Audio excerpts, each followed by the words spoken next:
Alhamdulillahi Rabbil Alamin. Asyhadu an la ilaha illallah wahdahu la syarika lah, al-malikul haqqul mubin. Wa asyhadu anna Muhammadan abduhu wa rasuluhu, shadiqul wa'dil amin. Allahumma salli ala sayyidina Muhammadin wa ala alihi wa sahbihi ajma'in, amma ba'du.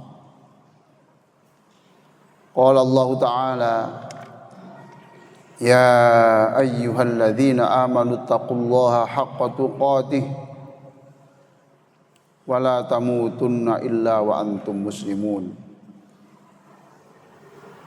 Jamaah Masjid Subulus Salam yang sangat saya hormati, sebelum saya menyampaikan khutbah, mari kita membaca surah Al-Fatihah 1. Mudah-mudahan saudara-saudara kita di Sumatera dan di tempat-tempat lain yang ada bencana diberikan kekuatan kesabaran oleh Allah, lalu diberikan jalan keluar yang terbaik. Yang kedua, mudah-mudahan seluruh yang menyumbang pembangunan masjid ini dan merawatnya, mudah-mudahan itu menjadi pahala yang bisa menyelamatkan dari siksa kubur dan siksa neraka. Mudah-mudahan juga seluruh hajat kita dan orang-orang yang sakit diberikan kesembuhan oleh Allah. Al-Fatihah. Bismillahirrahmanirrahim. Shiratal ladzina an'amta 'alaihim. Jamaah sekalian, dalam 10 sampai 15 menit ke depan saya akan menyampaikan khutbah dengan judul Al-Ithar, utamakan kepentingan orang daripada kepentingan diri sendiri. Khutbah ini bertujuan untuk membangkitkan kita menjadi orang yang bisa mengutamakan kepentingan masyarakat, kepentingan bangsa daripada kepentingan dirinya sendiri, kepentingan keluarganya sendiri, kepentingan kelompoknya sendiri, kepentingan partainya sendiri. Untuk mengupas topik ini saya ambilkan dari 2 buku. Satu, Sirah Nabawiyah karangan Profesor Dr. Ali Muhammad As-Shalabi, dan juga Sirah An-Nabawiyah karya Ibnu Hisham. Hadirin sekalian, ketika Rasulullah sallallahu alaihi wasallam tiba di Madinah, Nabi kedatangan tamu dari Makkah yang jauh-jauh hijrah dari Makkah. Kelihatan lemas, lelah, dan membutuhkan makanan. Tapi Rasulullah tidak bisa berbuat apa-apa, karena Rasulullah tidak seperti kita yang kaya raya. Di rumah tidak ada secuil makanan pun. Ya, Rasulullah memang memiliki harta yang banyak, tetapi itu cepat-cepat disalurkan kepada orang lain. Maka Rasulullah menawarkan, siapa di antara saudara-saudara ini yang bisa menjamu tamu kita ini? Abu Thalhah Al-Ansari, penduduk Madinah saat itu, langsung angkat tangan. Takut jangan sampai kesempatan yang mulia ini diambil orang. Ketika dia pulang, ternyata di rumah tidak ada makanan apapun kecuali 1 porsi yang sudah disediakan untuk anaknya oleh istrinya. Maka Abu Thalhah mengatakan, kalau begitu, kalau memang hanya 1 porsi, tolong anak kita ini segera ditidurkan supaya tidak terasa lapar. Nah, setelah itu kemudian Abu Thalhah memerintahkan istrinya, matikan lampu. Setelah dimatikan, baru kemudian gelap, dan gelap itu kemudian mereka berdua, tamu dan Abu Thalhah ini, makan bersama di meja makan. Abu Thalhah yang bawa piring, dia membawa piring, dan Abu Thalhah berpura-pura sedang makan. padahal dia tidak makan. Setelah selesai makan kemudian lampu itu dinyalakan kembali. Mengutamakan orang daripada kepentingan keluarganya sendiri. Pagi harinya Rasulullah berkata kepada Abu Talha, Allah tersenyum, Allah bangga, Allah senang bagaimana kamu mementingkan orang lain. Dan turunlah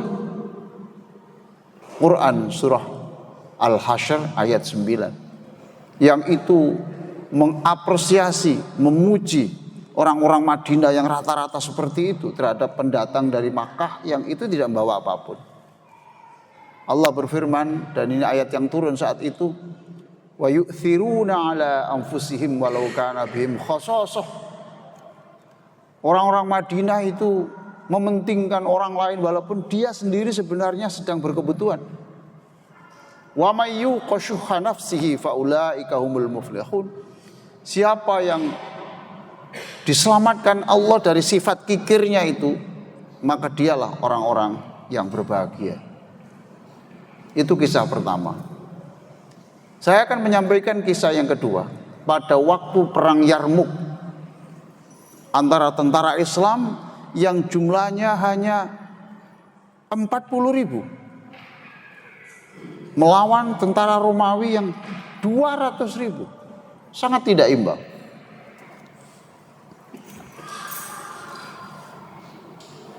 Satu di antara tentara Islam adalah namanya Ikrimah. Ikrimah ini anaknya Abu Jahal. Kita tahu orang yang paling benci pada Rasulullah dan ingin membunuh Rasulullah, yang suatu saat masuk Islam.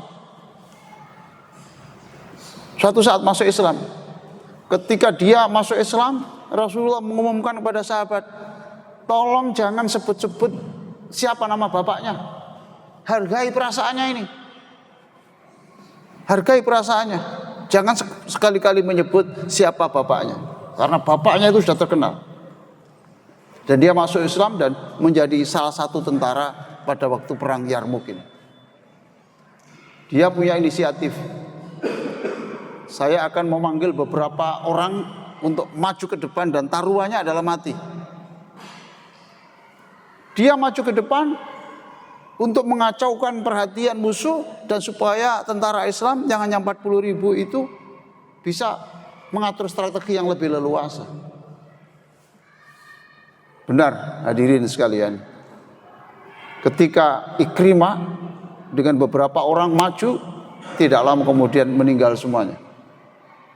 Ketika meninggal, Ikrimah butuh air.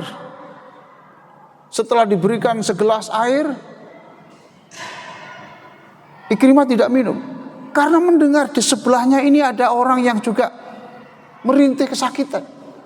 Diberikanlah kepada orang di sebelah. Orang di sebelah ini namanya Al-Harith bin Hisham. Sebelum minum ternyata dia juga mendengar sebelahnya ini juga membutuhkan air.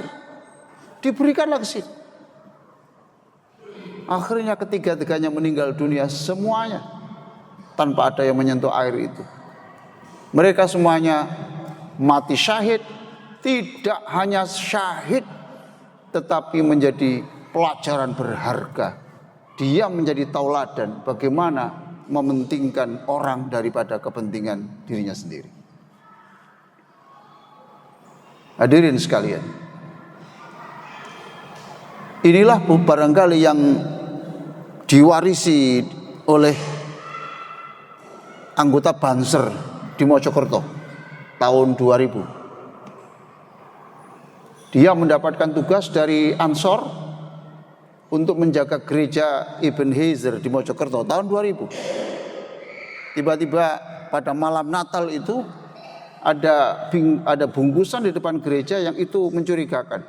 Ketika mencurigakan, diambillah oleh Rianto ini, lari keluar dan meledak, dia hancur sendiri. Hadirin sekalian, dia menjadi pejuang kemanusiaan. Walaupun kepada atau untuk orang yang tidak seagama dengan dia.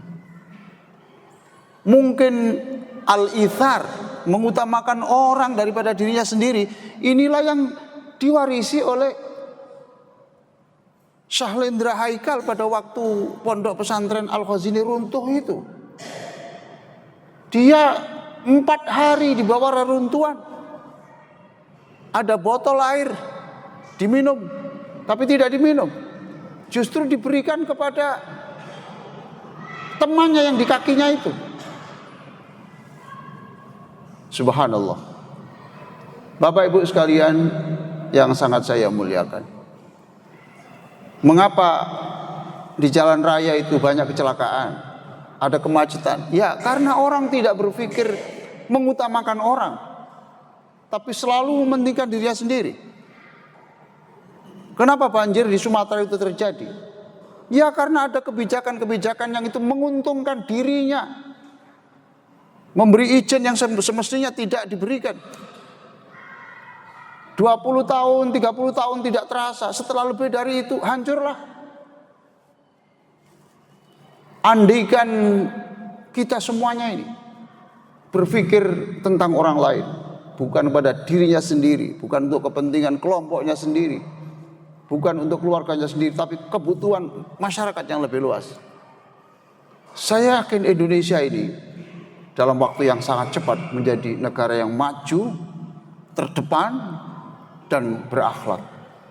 Dan itulah yang kita harapkan lahir di kalangan saudara-saudara kita kaum muslimin. Aqulu qouli hadza wa astaghfirullah li wa lakum wastaghfiru innahu wal ghafurur rahim.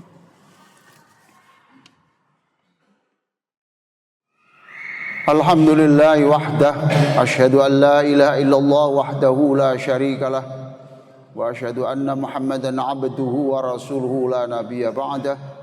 Allahumma salli ala sayyidina Muhammadin wa ala alihi wa ashabihi wa mawalah, amma ba'du. Fa ya ibadallah usikum bi taqwallah. Fa qala Allah ta'ala ya ayyuhalladzina amanu taqullaha wa kunu ma'as shadiqin. Innallaha wa malaikatahu yusalluna 'alan nabi ya ayyuhalladzina amanu sallu 'alaihi wa sallimu taslima. Allahumma salli ala sayyidina Muhammadin wa ala alihi wa sahbihi ajma'in. Allahumma ighfir lil muslimina wal muslimat wal mu'minina wal mu'minat al ahya'i minhum wal amwat. Allahumma inna nas'aluka imanan bik. Ya Allah, jadikan kami semua iman, percaya betul akan kekuasaan-Mu, percaya betul akan janji-Mu. Wa tasdiqan bi kitabik. Jadikan kami semua ini percaya betul apa saja yang Engkau firmankan dalam Al-Qur'an itu pasti terjadi. Wa wafa'an bi ahdik. Jadikan kami orang yang selalu menepati janji kepada Allah dan janji kepada sesama. Wattiba'an li sunnati nabiyyik, dan selalu mengikuti sunnah Rasulullah sallallahu alaihi wasallam. Allahumma la taj'al hadha akhiral ahdi bis salati 'ala nabi wa in ja'altahu akhiral ahdi fa'awidna anhul jannah. Ya Allah, melalui salawat yang kami baca setiap salat, jadikan kami semua berakhlak seperti Nabi Muhammad. Jadikan anak-anak yang Kau titipkan kepada kami berakhlak seperti Nabi Muhammad. Dan jadikan kami semuanya ini besok masuk surga bersama Nabi Muhammad. Ya Allah, jangan jadikan sholat Jumat ini sholat terakhir dalam hidup kami. Tetapi jika Engkau menghendaki inilah Jumat terakhir dalam hidup kami ridho, kami terima. Dan kami mohon diganti dengan pertemuan kami dengan Nabi Muhammad dalam surga. Rabbana atina fid dunya hasanah wa fil akhirati hasanah wa qina adzaban nar. Ibadallah, innallaha ya'muru bil 'adli wal ihsan wa ita'i dzil qurba wa yanha 'anil fahsya'i wal munkari wal baghi ya'idzukum la'allakum tadhakkarun wa la dzikrullahi akbar wallahu ya'lamu ma tasna'un.